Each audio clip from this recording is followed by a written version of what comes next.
7,500 एक बार दे देना, फिर अगले महीने, ये आपको क्या लगता है किस तरह के प्लान के साथ सरकार को? चलिए हम एक तरह से, क्योंकि आप हमेशा बिजनेस रिपोर्टिंग करती रही हैं, 6 लाख करोड़ जो है आज का, क्या करना चाहिए था? एमएसएमई में जान फूंकने के लिए क्या करना चाहिए था? ये पैसा डायरेक्टली वेज बिल के लिए दे देना चाहिए था, तनख्वाह के लिए, वही एक रास्ता है?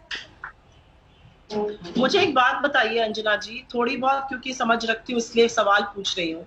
अगर लोन से ही इकोनॉमी चल जाती तो आरबीआई ने तो ऑलरेडी 8 लाख करोड़ का लिक्विडिटी इन्फ्यूजन कर दिया है।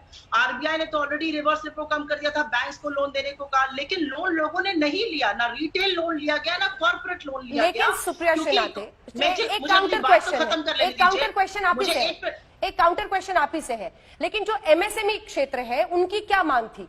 उनको यही चाहिए ना कि जिनके लोन इस वक्त वो नहीं रिपे कर पा रहे हैं या डूब रहे हैं, उनको कोई एक सोर्स चाहिए जिसके जरिए वो आगे बढ़े। उनके लिए वो उम्मीद का तिनका क्या है? वो यही है कि इस लोन का वो फायदा उठा सकते हैं। आपको एमएसएमई क्षेत्र की क्या मांग थी?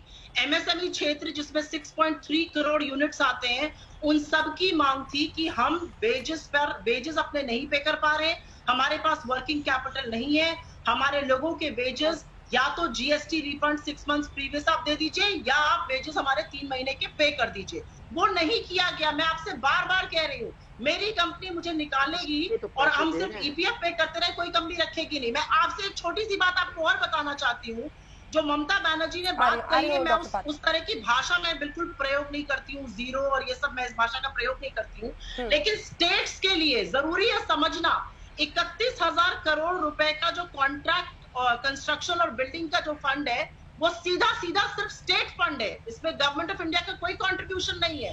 90,000 करोड़ का जो पावर डिस्कॉम फंड है, ये fully backed by state governments है। Again no contribution from the government of India. तो बातें भी समझने की जरूरत है कि पैसा अंतोगत्वा कहां से आ रहा है, कहां से आ रहा है पैसा अंतोगत्वा कर रही है, लेकिन ये स्टेट गवर्नमेंट के फंड्स है, ये सेंट्रल गवर्नमेंट के फंड्स नहीं है, और इसमें कोई कंट्रीब्यूशन नहीं है सेंट्रल गवर्नमेंट का। ये तो बड़ा ही आश्चर्यचकित होने वाला विषय है कि सेंट्रल गवर्नमेंट का पैसा नहीं, सब हमारा पैसा है। फिर कल रो रहे थे कि हमारे पास कोई पैसा नहीं है, आप बोल रहे हैं कि सब हमारा ही पैसा है। देखिए प्लीज सुप्रिया जी, सुप्रिया जी प्लीज थोड़ा सा बोलने दीजिए, ऐसे मत होइए, आप आराम से बैठिए, आप हंसिए, मन में हंसिए, साउंड प्रोड्यूस करके मत हंसिए, आपकी अनभिज्ञता आप हंसिए मन में, आप बोलिए। अरे सुप्रिया, तो अब मन में हंसिए, मुझे डिस्टर्ब मत करिए, आप साउंड प्रोड्यूस करके मत हंसिए, अंदर में हंसिए, आप मुझे बोलने दीजिए। अब आप मुझे मत बताइए, मैं इतना कहना चाहता हूँ। ओहो, देखिए रोहित जी और अंजना जी, मुझे तो कांग्रेस पार्टी क्यों परेशान है मुझे कारण पता है। ये सोच रहे हैं कि ये तो हम सब लूट लाट के गए थे, ये 20 लाख करोड़ आया कहाँ से? ये कल तक मुझे तो आज मैं सुबह देखा था दुनिया जी संबित जी, मैं बाकी भाषा का मेरे साथ भाषा का ऐसे अरे भैया ये कोई ऐसे मत लड़िए, ये कोई हम ट्यूबवेल पे लड़ रहे हैं क्या खड़े होके? आप भी नहीं, हाँ बहुत बढ़िया। अरे अंजना जी, हम ये क्या ट्यूबवेल, हम ये पानी भरने वाले ट्यूबवेल पे खड़े होकर लड़ रहे हैं क्या? ऐसे क्यों लड़ रहे हैं? वापस विषय पर ये पैसे का भार क्या अंततों राज्यों पर आएगा, ये उन्होंने कहा था। वापस इश्यू पर प्लीज, हमारे दर्शकों का वक्त बहुत मूल्यवान है। हाँ, मैं इश्यू पे ही बोल रहा हूँ। जी सर।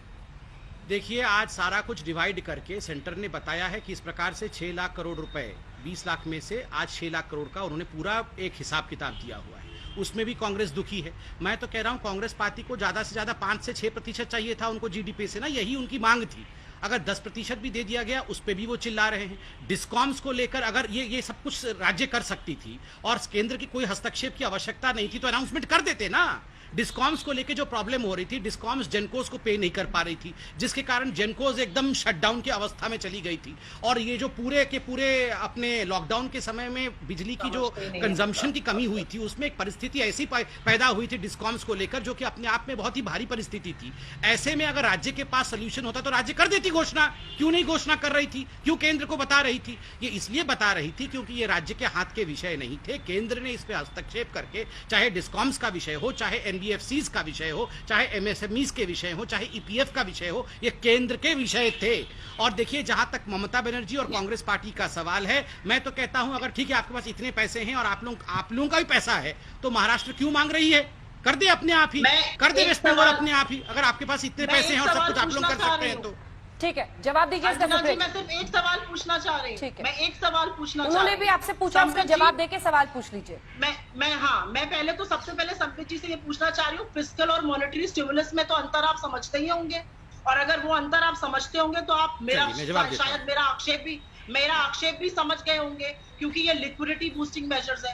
आप अगर ये समझ ही नहीं रहे हैं कि 90,000 करोड़ लोन्स जो डिस्कॉम्स के हुए हैं वो fully backed by state government है, और 31,000 करोड़ रुपए का जो वेलफेयर फंड बिल्डिंग और कंस्ट्रक्शन का है, ये स्टेट फंड होता है under the constitution of India. इसमें मैं और आप बहस करके सच को नहीं बदल सकते हैं। मॉनेटरी और फिस्कल स्टिमुलस को समझिए, ये लिक्विडिटी बूस्टिंग मेजर्स है, ये फिस्कल स्टिमुलस नहीं है। फिस्कल होता है जब गवर्नमेंट ऑफ इंडिया के एक्सचेकर से पैसा जाता है। अभी तक 4.2 लाख करोड़ की ही एडिशनल बोरोइंग हुई है, अगर जाएगा तो वही जाएगा। पहले अंतर तो समझिए आप।